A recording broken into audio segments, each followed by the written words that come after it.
like a thief, left his wife and an 18-month-old son and disappeared for 8 years in search of truth. The woman, his wife, Yashodhara, was raging with anger, and after 8 years, after his enlightenment, he felt he owed this to her, that he has to come and share what he has become. So he came back after 8 years. 8-year-old boy, Rahul, in front of him and said, "What is your legacy for him? What have you got to give him? Do you have a kingdom? Do you have anything to give this boy that you fathered?" Gautama looked at the boy, caressed him and asked Ananda, "Go get my begging bowl." Ananda brought the begging bowl.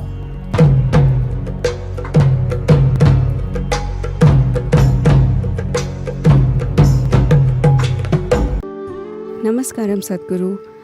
Why do people seem to want more happiness, joy and peace, yet at the same time cling to their old habits and resist change? Yes, that is the plight of most human beings. They want their life to be exciting, but they don't want anything new to happen.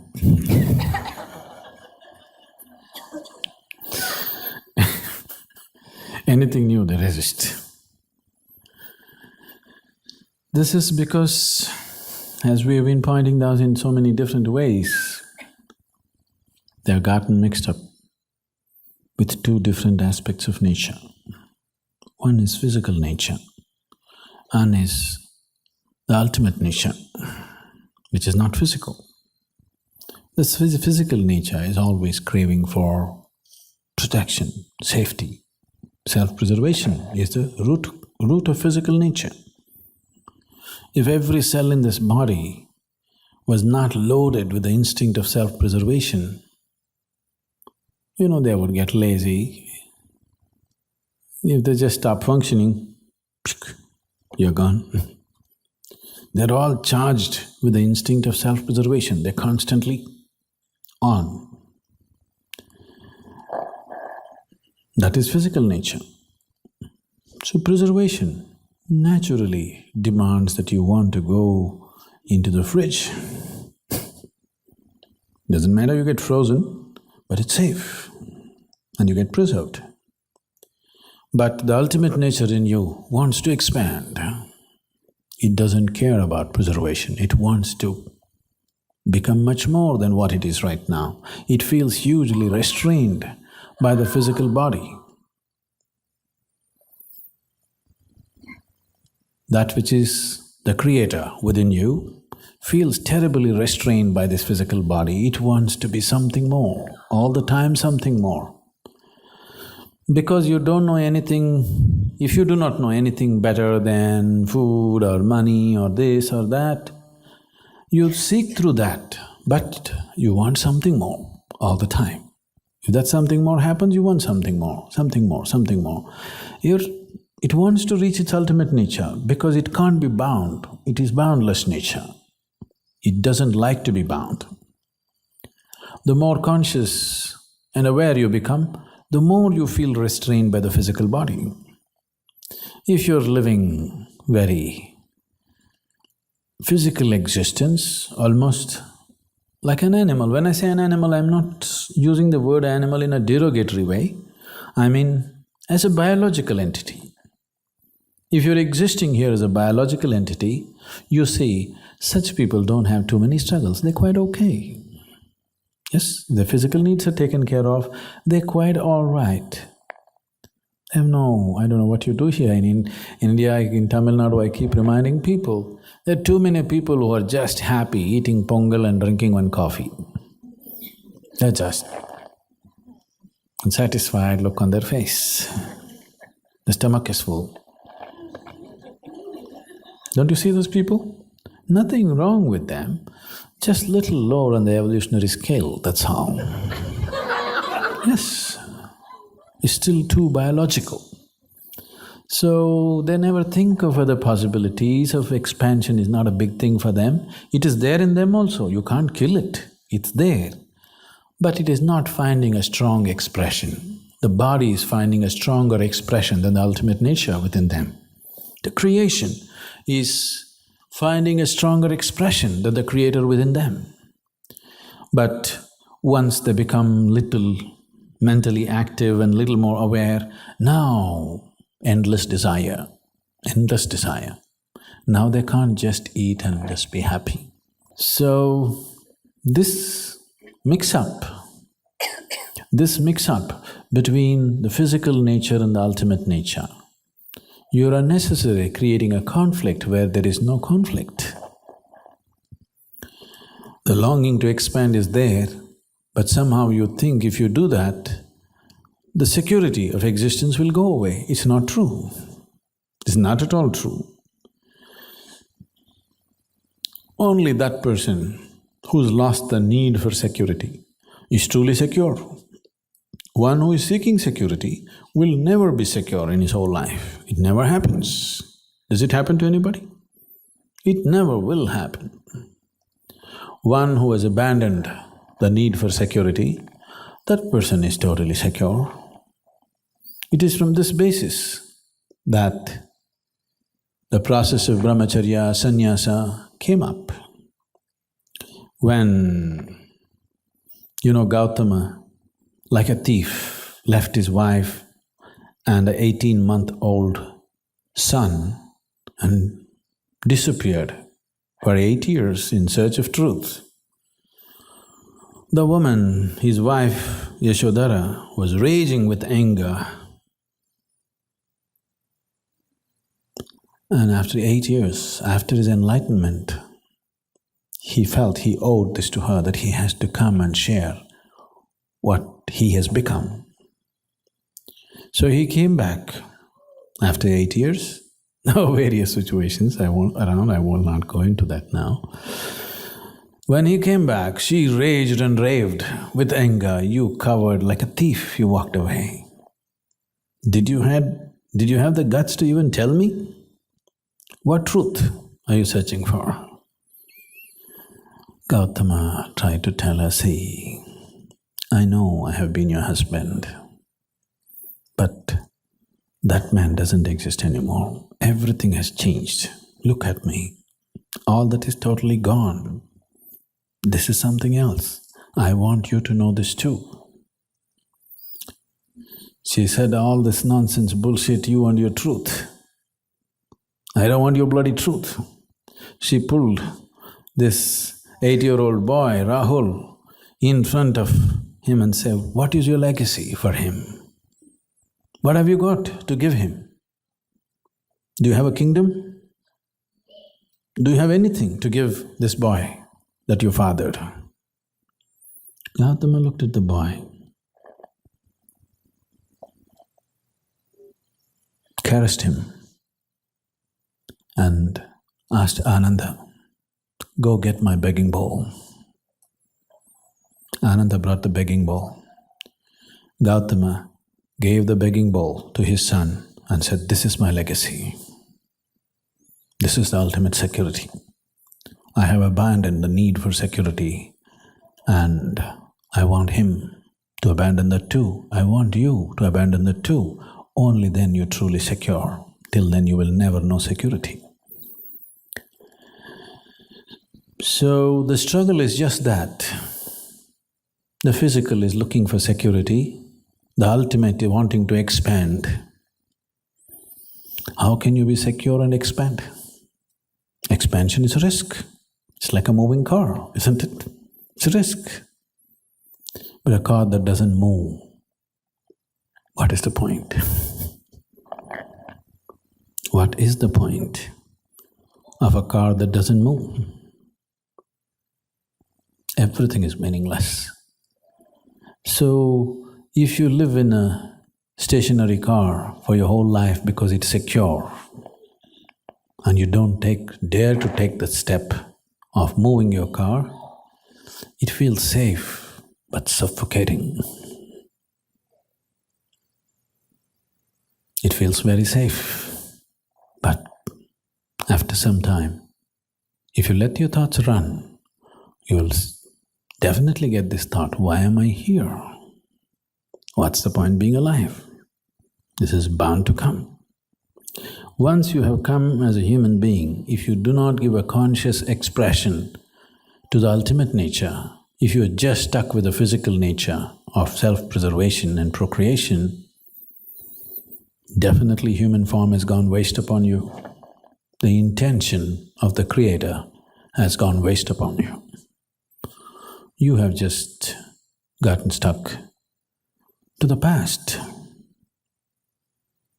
If you were here as a monkey instead of being a human, you could have handled the physical nature with much more completeness. These problems wouldn't be there. You could even climb a tree, Yes. And you would even have an extra appendage. It would be just great, really. If you just want to serve the physical nature in you, human form is not a good form, it just troubles you like hell. So if you just live within the parameters of the physical and never allow yourself to go beyond that because it's all safe, nature will understand that you just want to be a biological entity, you don't want to know the ultimate nature, so next time you may have a tail. Yes, because nature is not trying to punish you or give you rewards, it just understands that this is what you want. So, animal population going up would be a good thing. Ecologically good, isn't it? Human population going down and animal population going up is a good thing for the planet, isn't it? But not for you. Sadhguru, you have talked of how a seed has to go through the pain of losing its safety. I'm sorry, please. The seed has to go through the pain of… Losing its safety, its shield, how it has to become vulnerable in order to sprout. Until the sprouting happens, do seekers have to live their lives in increased states of fragility and vulnerability? Isn't that particularly hard on them?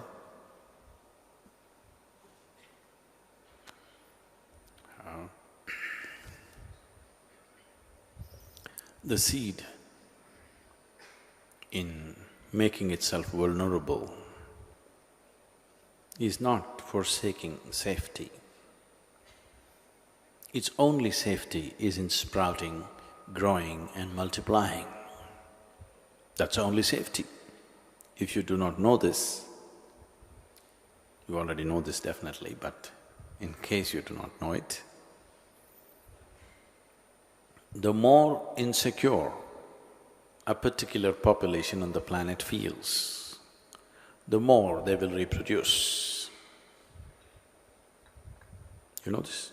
The poorer societies on the planet always have a higher rate of reproduction than the more affluent classes on the planet, because there is a certain insecurity about their existence. So, the safety lies not in remaining a seed, the safety lies in sprouting, growing and multiplying. So you are not forsaking your safety by becoming vulnerable or by becoming available to change. Once a man came and told his friend, "Long time ago, I was an invalid." His friend asked, "What's your problem?" "What do you mean you were an invalid?" "No, till I was 1 year of age, I was an invalid, I was crawling."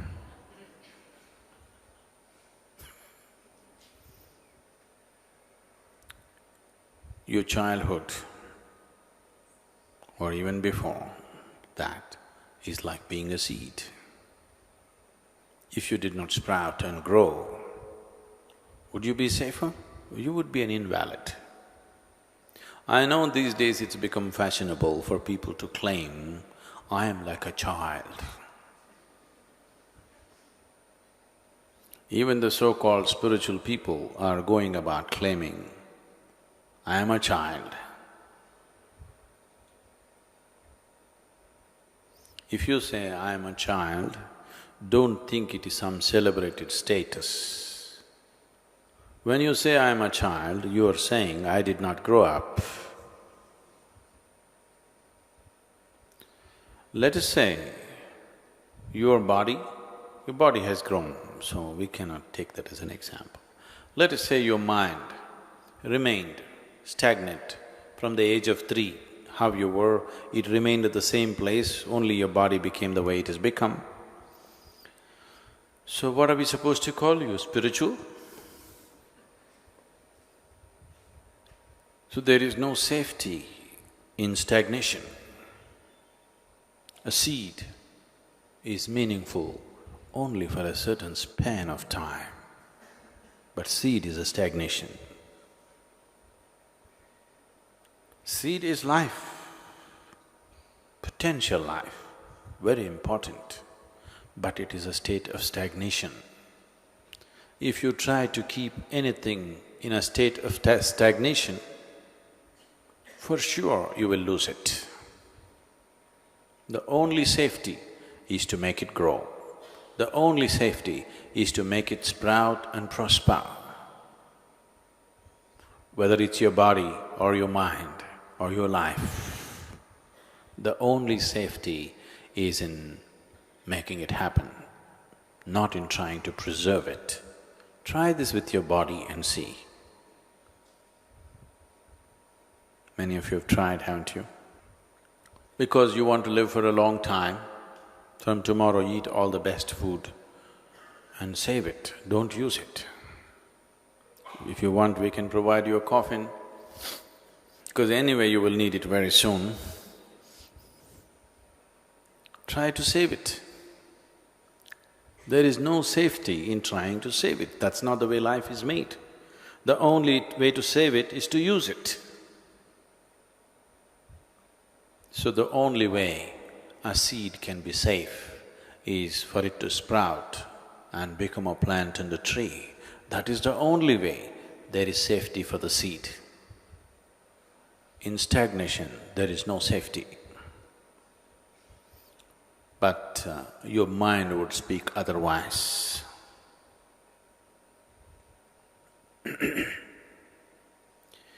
Your mind would always say,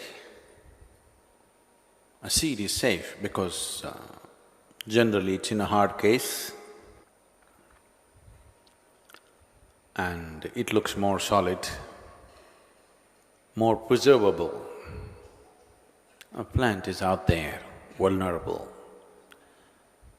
Anybody can stamp on it, any animal can grab it and eat it up. But that's not how life happens. A young boy came home one day and told his father, "Daddy, I have some good news for you."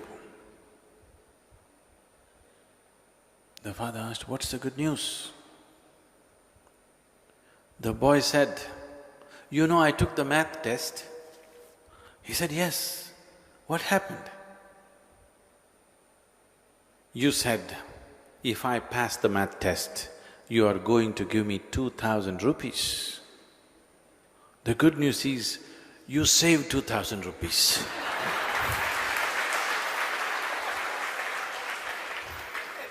That's not safety.